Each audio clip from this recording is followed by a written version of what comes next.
You're listening to Life, the Universe, and Everything Else. Today on the show, hopeful science! Yay!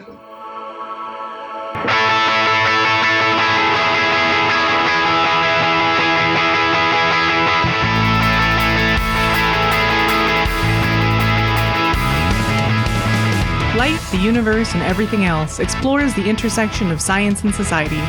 Original music is produced by Ian James, and this episode was edited by Marissa McCool. Find her on Patreon at patreon.com/QAF.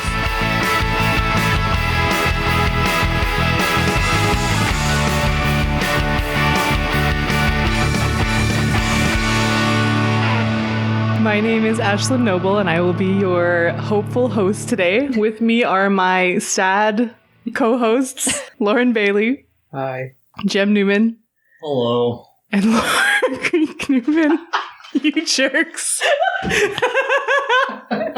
Hi, Laura. Hi. How are you today? I'm fine, Ashlyn. I'm glad this is the Laura and Ashlyn show only, right? We're going to talk about some happy things. It's going to be a good time. There's a literal cloud over this half of the table. I was originally going to talk about one thing, and while researching it, discovered it was in fact a bummer, and switched to a different topic that genuinely made me happy to research. So I feel like I made a really good segment, and I'm excited for today's show of hopeful things. But we're going to start with Jem instead.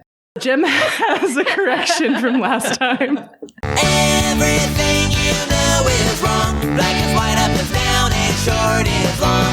And everything you thought was just so important doesn't matter. So instead of hope, I have a correction for an error from last episode. I'm not doing a full segment this week because I am back in the med school grind. I'm about to start clerkship. I'm just transitioning right now, doing a bunch of sim sessions, and it is a hell of a thing, let me tell you. But I'm not going to tell you. Instead, I'm going to talk about this correction. So a listener wrote in with a question about something that came up during my segment last month. Paul from Stratford, Ontario wrote, "Hi everyone, thanks for a great show. Question for you. During Jem's segment, he clarified a question about rocks and dust flying into the atmosphere each day. And he said that the first burned up and converted into energy. My Spock eyebrow automatically raised at the statement. Do these small pieces of matter actually undergo matter-energy conversion? Or do they combust and combine into something like CO2, etc.? If that's the case, then the Earth system would in fact be gaining mass each day. I have no qualification here, and will want to know more, no matter what the answer is. Thanks, Paul. And Paul is absolutely right here. My comment was an off-the-cuff response to a question that was asked during my segment, and I was wrong. Wrong! I ran the mass energy equivalence, and according to my math, if every meteoroid that entered the atmosphere underwent matter-to-energy conversion, that would be a truly absurd amount of energy. That'd be great. Gratuitous amounts of energy! From E equals MC squared, 90,000 kilograms of debris would convert into roughly 8.1 zettajoules, or 8 sextillion joules, which, if I did the math right, translates to about 2 billion kilotons of TNT. So that's not happening. But what is happening? What I was trying and failing to say is that most meteoroids break apart and burn up when they enter the atmosphere. And in the vast majority of cases, no detectable solid matter makes it to the ground. But as Paul mentions, there is mass being added to the system. While much of the potential and kinetic energy of these meteoroids is converted into waste heat, which is energy, it was already energy to begin with, right? That's just an energy-changing form, from potential and kinetic energy to waste heat. And the matter changes form via a combination of combustion and ablation. But that's very different from matter-to-energy conversion. So we've got energy-changing form and matter-changing form, not the one changing into the other. The bright tail we see as a meteor streaks across the sky is the result of heat generated by ram pressure, not friction, as many of us were told back in elementary school. Ram pressure. As the atmosphere compresses in front of the falling meteoroid.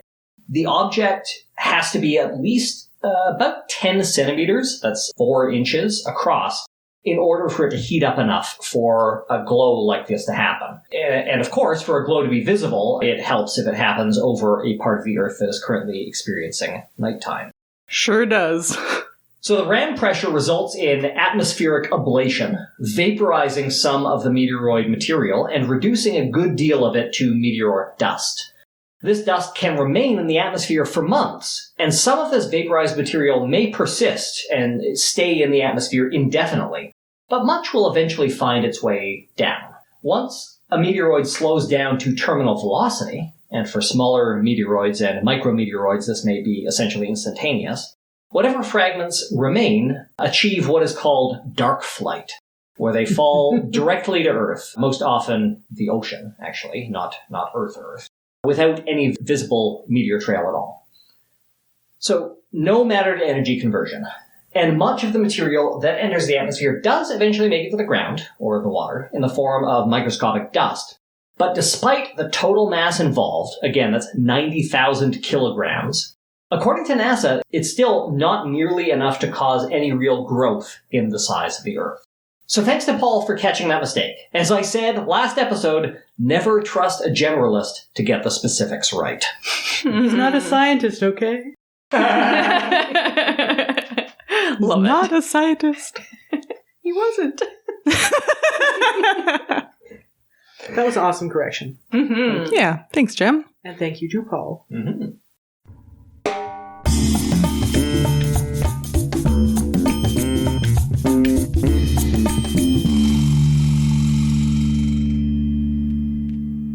Next, we're going to go to Lauren.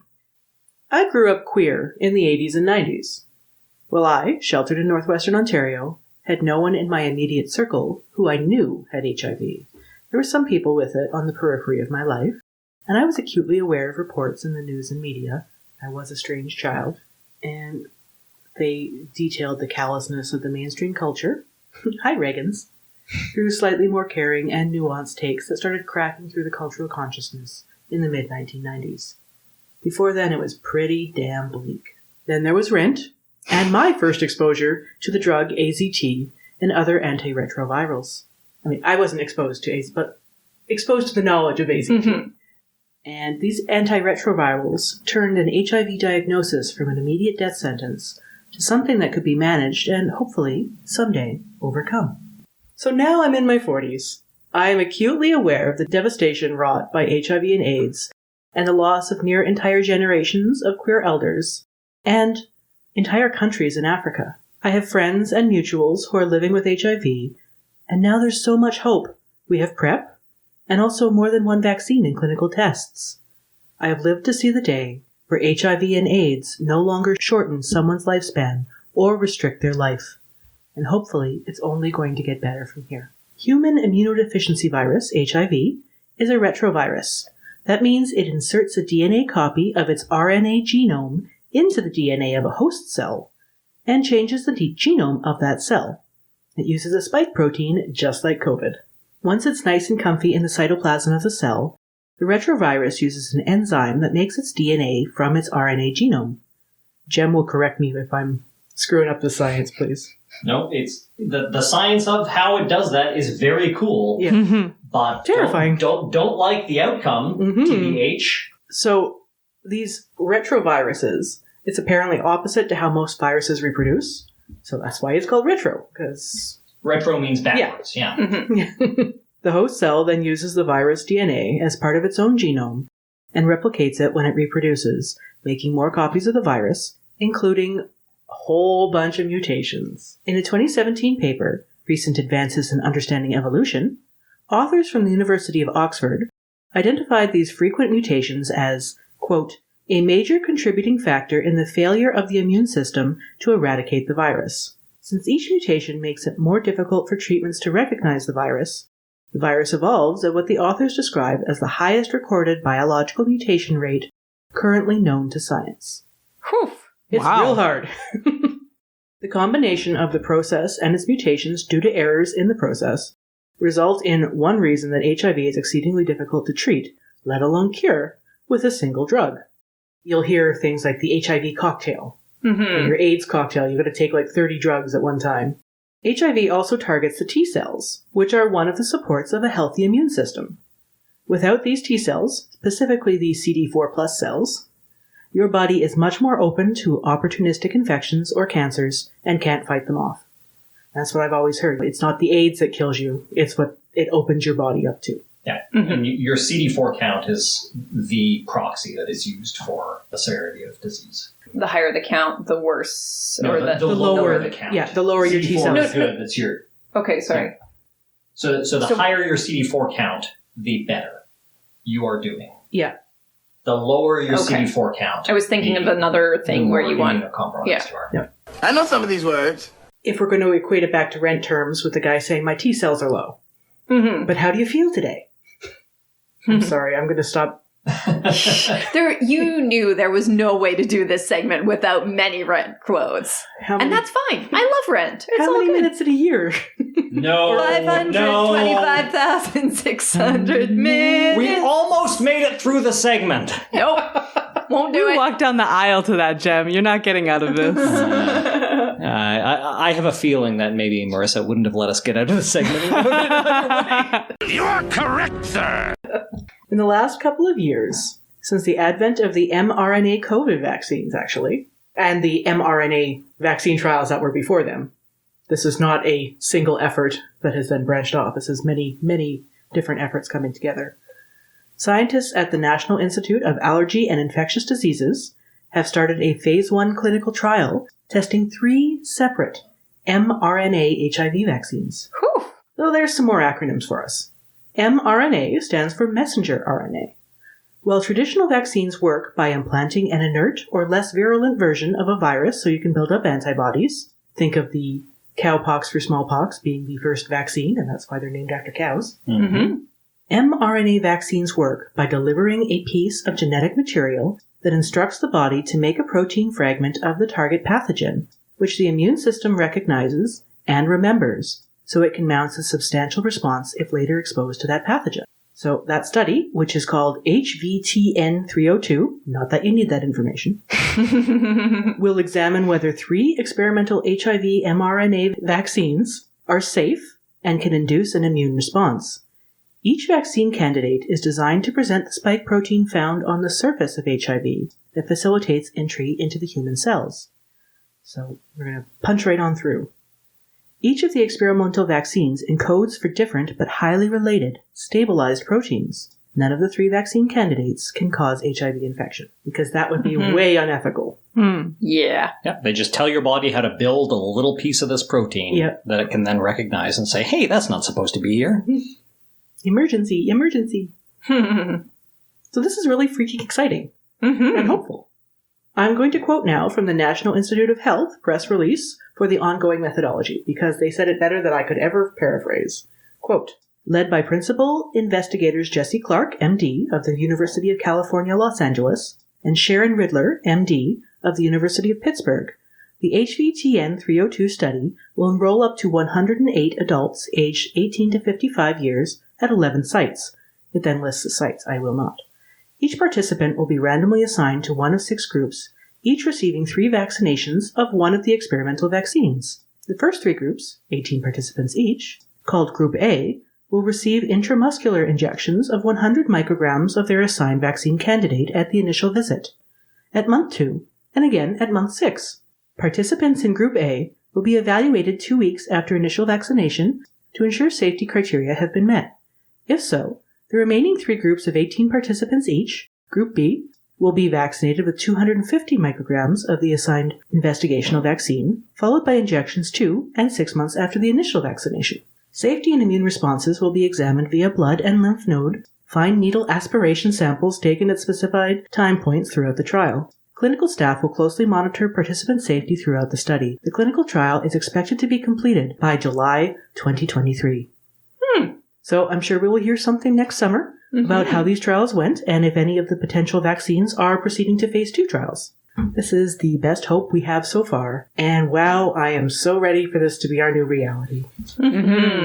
So we'll check back in next July. Make a Google Calendar alert. I did when I read that item. It was a news release from the NIH, so I'm like, I will check this every year. Mm-hmm. Yeah. So. Yeah, that's really exciting. That's great because vaccines, when we can figure out the right formula, they work. Yeah, vaccines are important. Keep funding them. Awesome. Thanks, Lauren.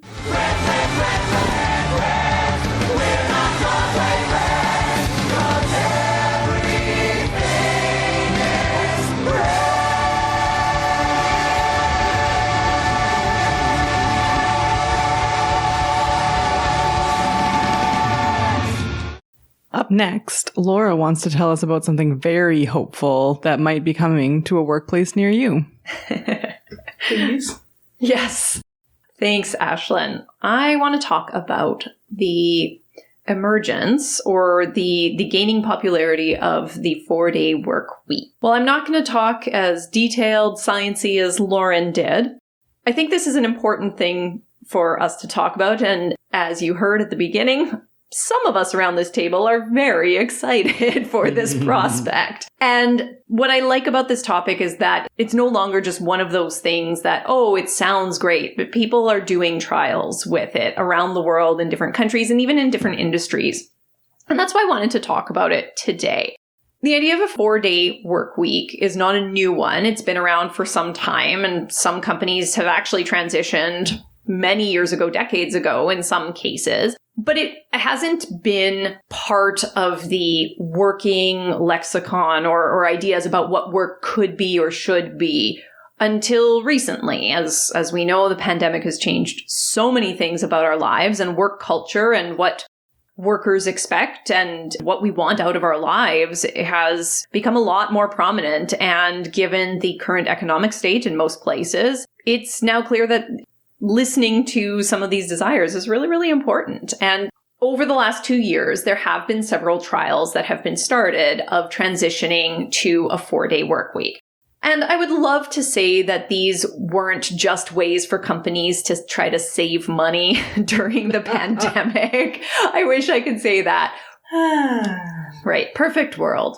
However, some of the trials recently have been a little bit different than the way that this has been approached before. One of the most popular types of 4-day work weeks that is being trialed right now is reduced working hours for the same pay.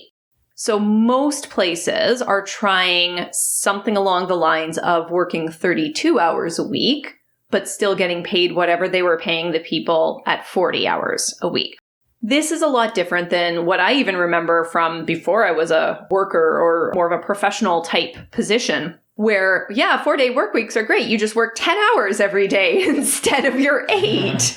Yep. Yeah. Right? So that, and not to say that that isn't still around, but the trials and the studies that are being done on these trials right now are looking at that different model and looking at that quality of life for the workers as part of the outcomes that they need to measure. And again, that is what I think is really different. So they're measuring things like mental health and burnout levels, stress levels. In the time I've been speaking, over 80 million people have died of stress. When you told me about this, I expected that they would just be trying to say, well, does this actually harm worker productivity? But worker productivity is hardly the only thing that's important. Right. Yeah. Right. Again, I would love to say that they weren't primarily looking at worker productivity. Yeah. They are looking at additional things outside of worker productivity. This is the hopeful segment. This is the hopeful, and we can all imagine much better working worlds that are much more equitable and just and all of that. It's going to be stepping stones, which is hard, but I think this is a positive move compared to a lot of the things that were done. So speaking of worker productivity, in most of these trials, they're seeing that productivity at the very least doesn't go down. In fact, it goes up in many cases.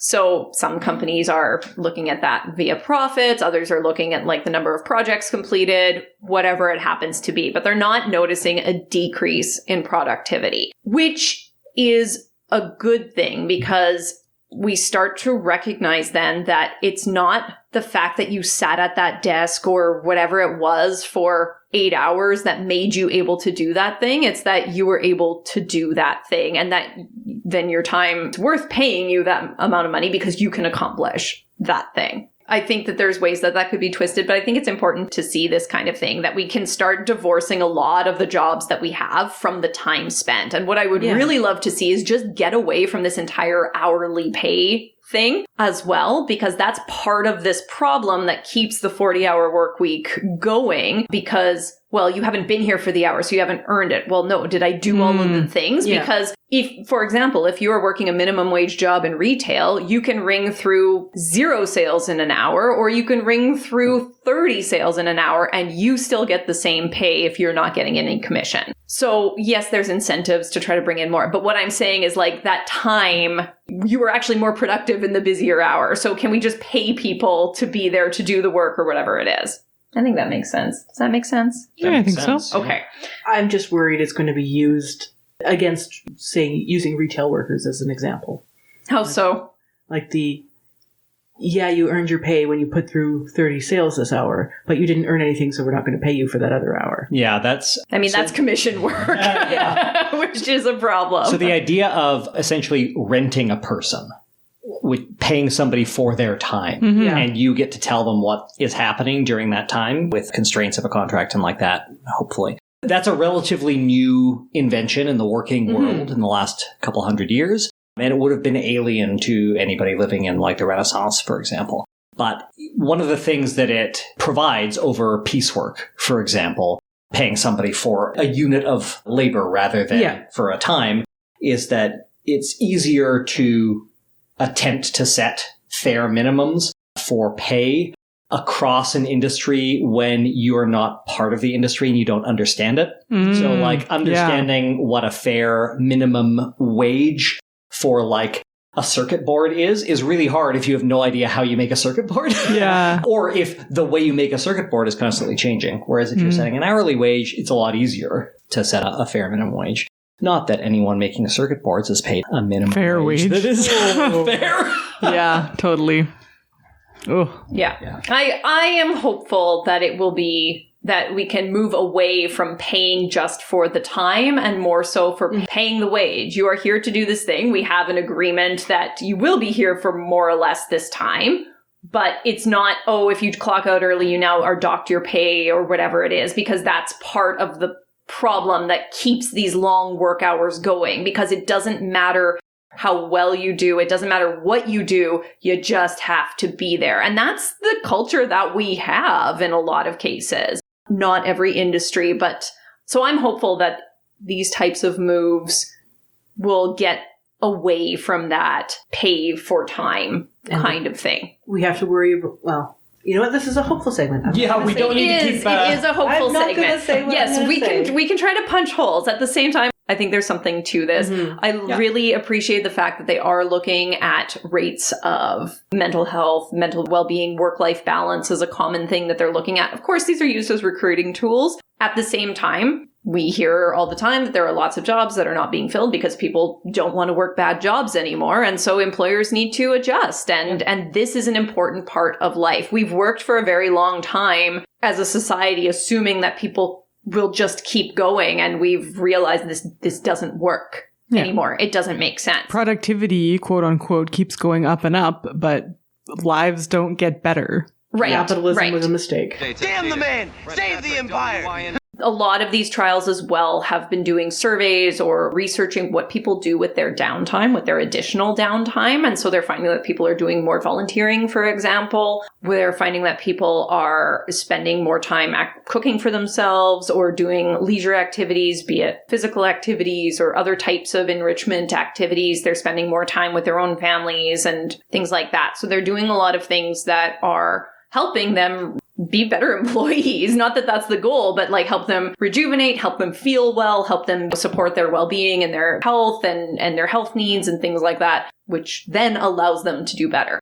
What I thought was really interesting as well is there are even some trials where they're trying this in industries like healthcare, because one thing that you'll notice is most of the trials that are being done are in white-collar tech sector kind of work where most work is done Monday to Friday, 9 to 5, 8 to 4, something like that. When you have a 24-hour-a-day industry like healthcare, it's a lot harder to do that kind of thing. So what they're really looking at is giving people shorter shifts. So what we've seen in healthcare is the extension of shifts, especially for nurses and healthcare aides and physicians shifts. Have historically worked absurdly long shifts. And we see a parallel in rates of burnout and mental illness and health problems that go along with that. And so there's one study that was brought up where in Sweden, I believe, where they gave nurses 6-hour shifts instead of 8-hour shifts. And I'd like to say, like, here in Manitoba, most nurses work somewhere between an 8 or a 12-hour shift. They actually moved most of the nurses over to 12s in many of our biggest hospitals. And isn't it like right after the 12-hour marks, the mistake rate and the error rate goes way up, and they always extend their shifts. So if they're starting at 12 hours, that's not safe. No, exactly. It's not. Yeah. It's not safe to do that. So they did find in this study that they, of course, if you have the same number of people and they're working fewer hours than they had to hire more people. But as we would expect, they have higher worker retention. They have lower costs of things like disability payments and whatnot because their workers are happier and healthier. And the patients are reporting better patient care as well. Hiring more people is not a bad metric. Right. So they're finding that even though they had to spend a bit more money to hire someone else, they're saving it on the other side. And if we're looking at our healthcare crisis that we're having, I hate to use that term because it's overused, but it truly is. As someone who works in a hospital, and as Ashlyn said, people who are already coming for a 12-hour shift and then are mandated, that's the word for forced to stay, for an additional 4+ hours until they can get a replacement. That's not good. That is not good for any of us. And if you only care about the money, people start getting paid double or double and a half after certain hour marks. So you're not saving any money by forcing the same few people to come back. Just saying. But people have such a hard time with that math. It's the same as UBI math. They think, well, we can't give away money. That would be foolish and we would be wasting it. But the returns, you don't understand. I don't understand how capitalism has rotted so many brains. And why would I spend? We spend? keep coming back to. Yeah. Why would I spend money on toothpaste? It's not doing anything. It's 75% water. Yeah. It's not going to save me money at the dentist in the long run. This is a scam. Damn, this dentist bill is so expensive. And this is finally, we'll see where this goes. I'm hopeful. Well, I'm trying to be. The sarcasm in his face, you guys. Oh, he's trying. Oh my God. I think he's actually sincere on that. He was just like, I want you to know I'm saying the words, I am hopeful. I'm getting into the ringtone. But this is finally attempting to realize the promise of industrialization, right? The fact that we don't have to work as hard. We have labor-saving devices. But those haven't actually been saving labor. They have been making labor more productive and padding the pockets of the people who own the machines. Yep. So if they don't want us to start smashing looms again... I got 3. Then this is a good start. Right. Let's not stop at 4. That was another point that was brought up as well, the technological advances and using them appropriately to do these things. So I can think in my day-to-day work, if I had more electronic systems and systems that talked to each other, I would spend a lot less time doing things and I could actually be more productive, or I might not need to have a body in the building that same way. Yeah. There's a lot of things like that we could be using better. But again, it comes down to the, why invest in this now? Oh, darn, we're spending so much of our money on people doing this stuff instead of that stuff. In any case, I won't get into it, but they're also looking at the climate effects of 4-day work weeks. This is... especially for industries where they want people to come back into the office. If people are driving in or commuting in one less day a week, they're looking at the decreased carbon emissions that would affect, the decreased heating costs of the building or ventilation costs, things like that. So I really appreciate this looking at it in a more global sense and a well-being sort of sense, and not just a how can we still make absurd amounts of money kind of sense. 8 for work, 8 for rest, and 8 for whatever you will was a starting point. Yeah. And we've been stuck here for a century. Mm-hmm. Right. Exactly. One last thing I wanted to throw in as well is that there are some criticisms about it. There's ways that you want to go about it, or there's different schools of thought on how you would want to do that. And of course, saying everybody works Monday to Thursday isn't going to work for every person or every industry. And a lot of people rightly bring up the fact that flexibility, so it's not just the fewer hours, but flexibility is what's really, really important in this kind of world. If we do have a global, interconnected, 24 hours a day kind of world, then being able to say, I'm going to be late today, or I need to take off early, or I need a chunk out of my day here and I'll do it there, is another really important point. Yeah. So it's not just, again, it's a starting point. It's not just about only 4 days a week. It's about how we implement it. And then thinking about the downstream costs too. Another criticism that was brought up was looking at, actually, I'm looking at Jim here, the cap that was put on the number of hours a week that medical students can work. And there's often criticism for that from some people we know about how we're undertraining doctors now because of that. Again, we have really good evidence that's dating back to 2014 that says like 55 hours a week is the hard cap for productivity. Yeah. Anything over that, it doesn't matter whether you go up to 80 or 120, your productivity absolutely maxes. Like, it's not to say that 55 is the pinnacle. It's that you will see zero benefit past that. You're already on a downslope, but you're not going to see any benefit after 55 hours. Yeah. So what this really means is not that we need to go back to making medical students work absurd hours when they're tired and are far more likely to make mistakes. We just need to give them more time to learn to do what they need to do and integrate that knowledge. That's all we need to do. And there's no reason why, there are no good reasons, let me correct that. There are no good reasons why we couldn't extend the programs that we have to give them the time. We have artificial time constraints that force them into a 4-year program that doesn't give them the time to learn what they need to learn. Or a 3.5-year program if you're in Alberta. Oh, yeah. And it's been the same number of years for, what, hundreds of years? No, they didn't have as much training. A good 50, let's say. It's been 50. Too long for the amount of medical knowledge we have gained in that amount of time. So what has generally happened is they've extended residencies. So it used to be that in order to qualify as a general practitioner, which isn't a term that gets used anymore. You would have to, after your med school, you would have to complete a single year as an intern, which is what they used to call your first year of residency. And then you are qualified as a general practitioner, what we now call a family doctor. But that for a couple decades now, we've had family medicine as its own specialty. It's regulated by a different college, but it's its own specialty, and it has a 2-year residency, which is probably about to be, I believe they confirmed it's going to be extended to 3. So often, what they've done is they've extended the residency rather than extending the actual medical school. And you can't practice as a physician without completing residency. Yeah. So it's something. Yeah. The word residency is one of the things that radicalized baby Lauren about work stuff. Like, understanding that the word came from the fact that you lived at the hospital because you had to be there so much. Like, they had dorms set up like in the basement. Yeah. I was like, this isn't good. Nobody wants this. And the little wheels started turning. Yeah, looking forward to that little call room that I'll be spending some time in. Anyway, I am hopeful that things like the 4-day work week or more truly flexible work schedules where we are not forced to just be there to prove that we're worth it are more of a reality. Agreed. Yeah. Hear.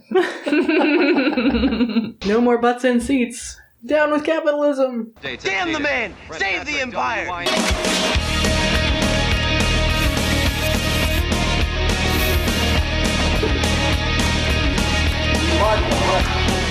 All right, that just leaves me. On Mars, nearly 140 million kilometers away, There is a device that's either the size of a lunchbox or a car battery, depending on which article you read, because Americans will use any unit of measure except the metric system.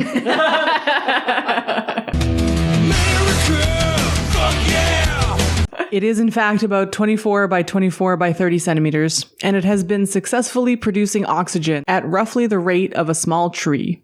Oh, cool. From NASA's cute and informative little page about the mission, I learned that the name of the mission, Moxie, is explained thusly. Moxie is a short, snappy name for a tool that helps lead to human footprints on Mars. It helps humans explore Mars by making oxygen. It works in situ, in place, on the red planet, and is an experiment. So, the Mars Oxygen In Situ Resource Utilization Experiment, or Moxie, That's a good backronym. has been producing oxygen from Mars's carbon dioxide-rich atmosphere. It is 95% CO2. The atmosphere of Mars. That's so high. It's been producing it since April of 2021. I just want to break in here to say that we were promised that this was going to be a segment about Moxies and we were going to have bellinis. Jem made that up. Liar. We can go to Moxie's after this. It's probably still open. Somebody needs to stay with the kids that are sleeping upstairs. Snowflake, you're in charge. Moxie Deputy Principal Investigator Jeffrey Hoffman said, "This is the first demonstration of actually using resources on the surface of another planetary body and transforming them chemically into something that would be useful for a human mission." But do we really like deserve to go to Mars? Yeah. It's literally like terraforming. Yeah, That's really cool. it's pretty cool. Oxygen production was first achieved on April 20th, 2021, producing 5.37 grams of oxygen, equivalent to what an astronaut on Mars would need to breathe for about 10 minutes. Astronauts to the moon. By the end of 2021, Moxie was able to produce oxygen 7 times, each time taking a few hours to warm up, then another hour to make oxygen before powering back down, in a variety of atmospheric conditions, through different Martian seasons. In day or night, at different extreme temperatures, and in the wake of a dust storm, Hecht says that Moxie continued producing high-purity oxygen. Each time it reached its goal of producing 6 grams of oxygen per hour, similar to the rate of a modest tree on Earth. Aww. Hoffman again says, "The atmosphere of Mars is far more variable than Earth. The density of the air can vary by a factor of 2 through the year, and the temperature can vary by 100 degrees. One objective is to show that we can run it in all seasons." So Martian spring is apparently approaching. It's like early winter now, so we're waiting for spring. And that is the time of the highest carbon dioxide density levels in the atmosphere. So the engineers plan to push the abilities of Moxie. One reason is to monitor the system for wear and tear. Because the system was designed for this mobile rover, it wasn't able to be like a continuously running thing. So they've only been able to turn it on and run it a few times over the course of the life of Perseverance. And the thermal stress of repeatedly heating and cooling the system can be really tough on hardware. So that's one reason why a scaled up version would be designed to run continuously. Also, we need air all the time. Yeah. Not just 7 times a year. If Moxie can operate successfully despite repeatedly turning on and off, this would suggest that a full-scale system designed to run continuously could do so for thousands of hours. Very exciting. Depending on if the dust clogs, but yes. Over the course of the year, Moxie was able to reliably produce roughly 15 minutes of oxygen per hour in a variety of harsh planetary conditions. That added up to a total of 50 grams of oxygen total, about 100 minutes worth of breathable oxygen for a person. Nice. Pretty good. Cool. Moxie is designed to safely generate up to 10 grams an hour of oxygen, with theoretical production limited to 12 grams per hour due to the limited capacity of the power supply. So how does it do it? Moxie takes in Martian air through a HEPA filter, compresses the gases with a scroll pump, heats it to 800 degrees Celsius, and sends it through a solid oxide electrolysis assembly, SOXY. I don't know how you're supposed to pronounce that acronym, but SOXE, SOXY? Gonna guess. This device pulls the oxygen atoms from the carbon dioxide to produce oxygen gas. There's a very complicated description that I cut because I did not understand it. And then Moxie has been measuring the oxygen, sort of testing it for purity and releasing it. The exhaust is a mixture of CO2, CO, and inert atmospheric gases, mostly argon and nitrogen. And all of these things are already present on the planet, just in very small doses, and they're just releasing harmlessly into the atmosphere for now, until we find out what we're screwing up with that. But the exhaust is released separately from the oxygen? Yes.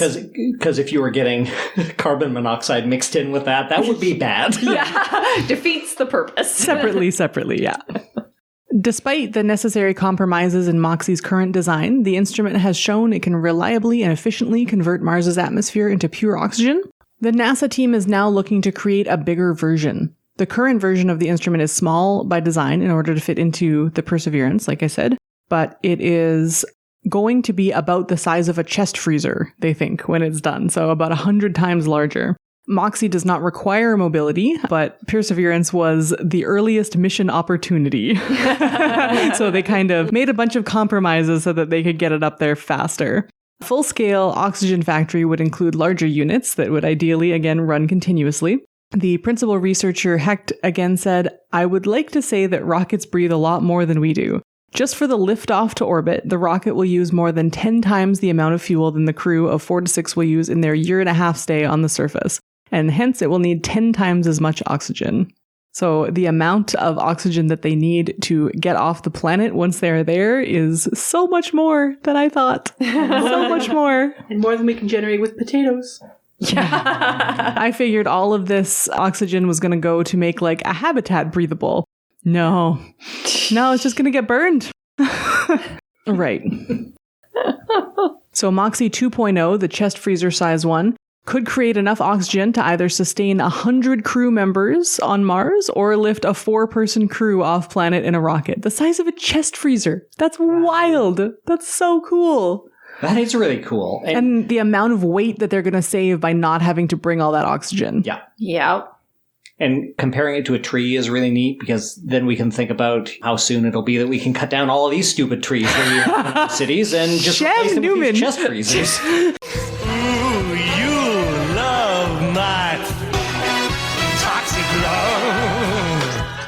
Every opportunity. Hopeful. I love trees. I would never cut down a tree. Never hurt a tree. That's not true. I need firewood sometimes. And sometimes they just really annoy me. Sometimes you just need to chop things. Welcome to Thneedville. Oh, no.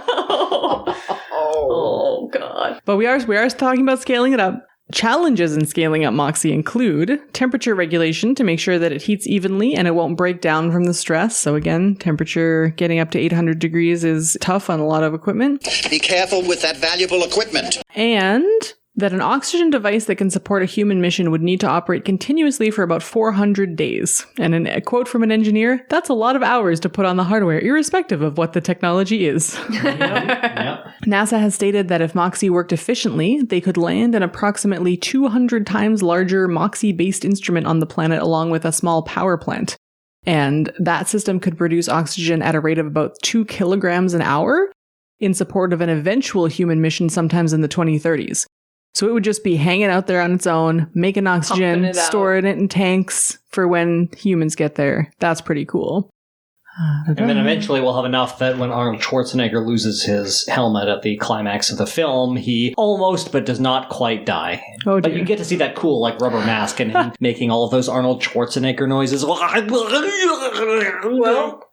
tonight was going to be a night where I didn't have a nightmare about Total Recall. But that's not true. Thanks, Jem. It's a really cool experiment. They're making oxygen on Mars right now. That's so cool. They're going to try even harder in the spring because they want to see how far they can push this thing. This quote, I feel like, really sums it up for me, so I decided to end on it. Moxie has shown that a SOXY technology for producing oxygen on Mars from the atmosphere is viable, is scalable, and meets expectations for efficiency and quality. Plenty of work remains, but all indications are that a scaled-up version of Moxie could produce oxygen in sufficient quantity and with acceptable reliability to support future human exploration. Cool. That's great. Only working 4 days a week. Yeah. Well, right now, Moxie is working a lot less than that. Yeah. The destiny of Earthseed is to take root among the stars. Yeah. Let's go, everyone. 4, 3, 2, 1.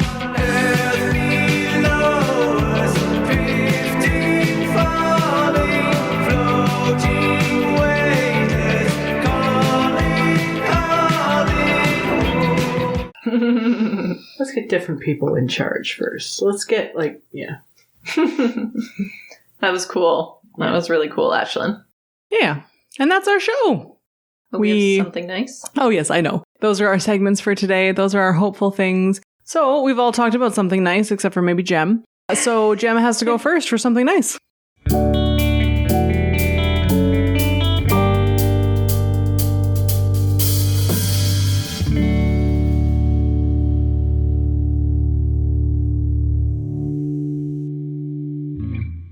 Okay, so my something nice this month is the new Mountain Goats album, Yay! which is called Bleed Out.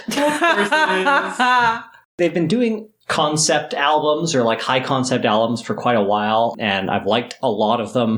I think this is In League with Dragons was really good. There were lots of really good songs on this, but this is like another high watermark, I think. This album is a collection of songs that are all kind of like mini action movie moments in John Darnielle's characteristic lyrical style. And I dare you to listen to the opening song from Bleed Out, which is called Training Montage. And I've heard that one. and not start bopping your head along. Oh, it's great. But is there a No Children that I can just put on repeat and cry for hours to? Well, the final song is a kind of a ballady, a jazzy ballady song called Bleed Out about a guy who is dying. And it has, man, it's got some great lines in it. Because it's John Darnielle, and he can't have anything nice. The line, I will go down punching, but I will go down. Oh, man! Oh, no. You, like, So good. I think you don't understand what hopeful means, Jeff. Or nice. No, I've listened to part of this album while I was doing some searching for Vespers stuff from the Mountain Goats, and I heard some of this stuff, and yeah, it's pretty good. God damn it, Jem, you got me into the Mountain Goats. I tried so hard. To quote the song, and I won't ever lose hope, and I haven't lost hope. I'm just realistic. Oh, no. Gonna bring that to my next Sunday services meeting. I can do my entire next Vespers is a Mountain Goats thing. So good. Well, you already did Tim Minchin. This is Yeah. the next evolution. They said they wanted more young people, right? Yeah, I mean, John Darnielle's, I think, 55. Young people. Relative. That is considered young. Yes. Okay. Yeah. I know how these communities work, Jeff. That's the problem. Yeah. And I had the pleasure of attending, like listening to a pre-recorded, like live concert that they put on recently. And it was around the launch of the album. And it was just great. It was very pleasant. Good. Awesome. Thanks, Jem. Who else has something nice? I want to go after you because we have basically the same life. Well, do whatever you want. No, I don't. I can't decide which ones to do, so if you narrow my field for me, that's great. This is unfair. It's a lot of pressure. Yeah. Well, I can go next if you like. Yes. Yes. My something nice was taking the kids to Rainbow Stage, which, for anyone who's not in or from Winnipeg, is our local outdoor theater. It is technically outdoors, but it has a dome over top. And because of the pandemic, it was on a couple-year hiatus. And so we went, they did Wizard of Oz. It was a fabulous show. And both kids swore they would not like it. And Huxley Really? came out just beaming over it. In fact, during intermission, she was very frustrated. She goes, "Ugh, I don't like intermission."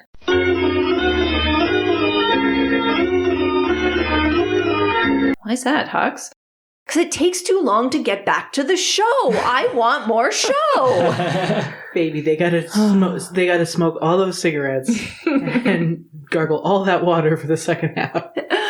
Yes, so it was lovely to go to an event like that, and it was a lovely event, and the kids had a good time. My clearest memory of the one time that I went to a Rainbow Stage was just the eerie thing that happened in the porta potty station outside, where I was in a porta potty and someone came and yelled, "Ashlyn!" And I said, "Yes," because I didn't go there with anyone. And they were like, "Oh, not you." I was like, what? Who's this other Ashlyn? Right? I think I saw them leaving after and she was like 9. So yeah, definitely the voice that came out was not what she was expecting to hear. Oh, that's very funny. They have indoor plumbing now. Oh, that's exciting. Oh, yeah, but they have extra ones outside if you don't want to wait in line for an hour. They've always had bathrooms. It's just like most things, they are inadequate for the number of people that go to them. Yeah, especially for people who need to sit down. Yeah.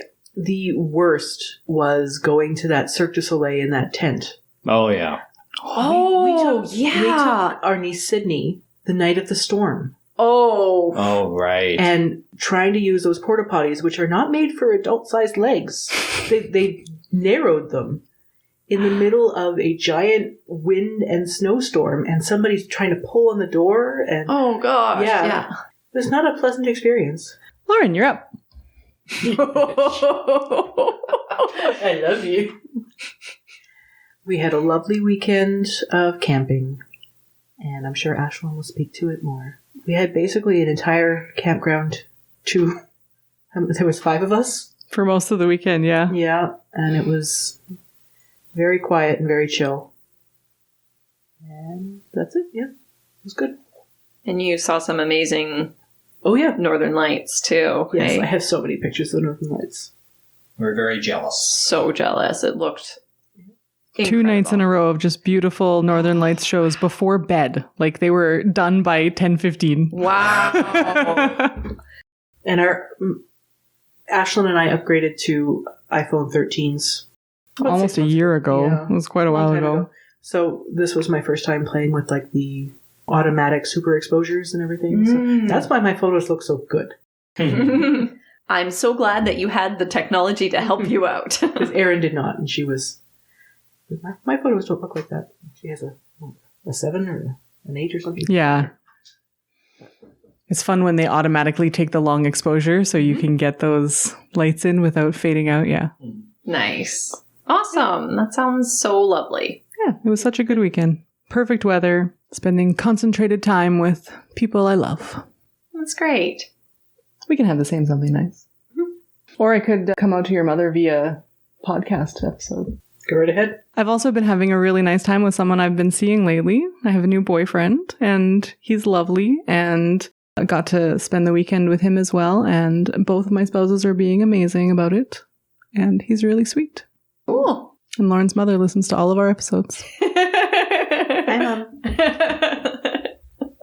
Thank you for joining me this month, everyone. We were a little late recording this. Sorry to our fans who anxiously await our every episode. We had a real big case of the don't want us. I'm not going to make any excuses. Well, let's put it this way. Really good Manitoba summers don't happen every single year. Yeah. And when you have the opportunity to enjoy some really good Manitoba weather, you take it. That's fair. Podcasts can wait. Yep. Yeah. Podcasts are indoor activities. They are. And boy, do we have enough winter for those. Yeah. We celebrated Labor Day by not... the spirit of Labor Day by not doing extra labor. Huzzah. There you go. What are we talking about next month, Jem? Next month, we'll put together a quiz show. Yay! Please send quiz suggestions to... LUEE podcast at winnipegskeptics.com. All right. Thanks, everyone. Thank you. Good recording. Good night. Good night. Good night. Night.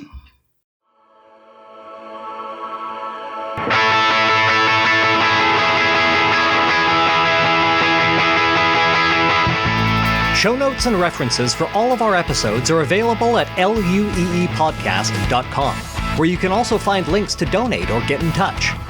If you'd like to support the show, the best way to do that is with a review on Apple Podcasts, or wherever else you found us, or by sharing this episode with a friend.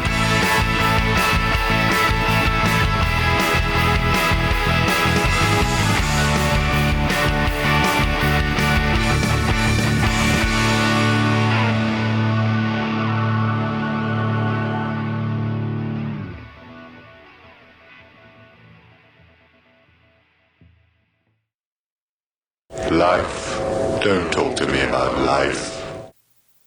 You're listening to Life, the Universe, and Everything Else. Today on the show, something I forget. Hopeful science. During oh my god. The idea. Is that our car? Yep. Jim? Did I? You did. I leave Oh, no. my pocket. First I thought it was another emergency alert. Nope, just our car alarm. Okay. Take that again without the car alarm. LUEE. Podcast at Gmail.com. winnipegskeptics.com. What are we doing these days?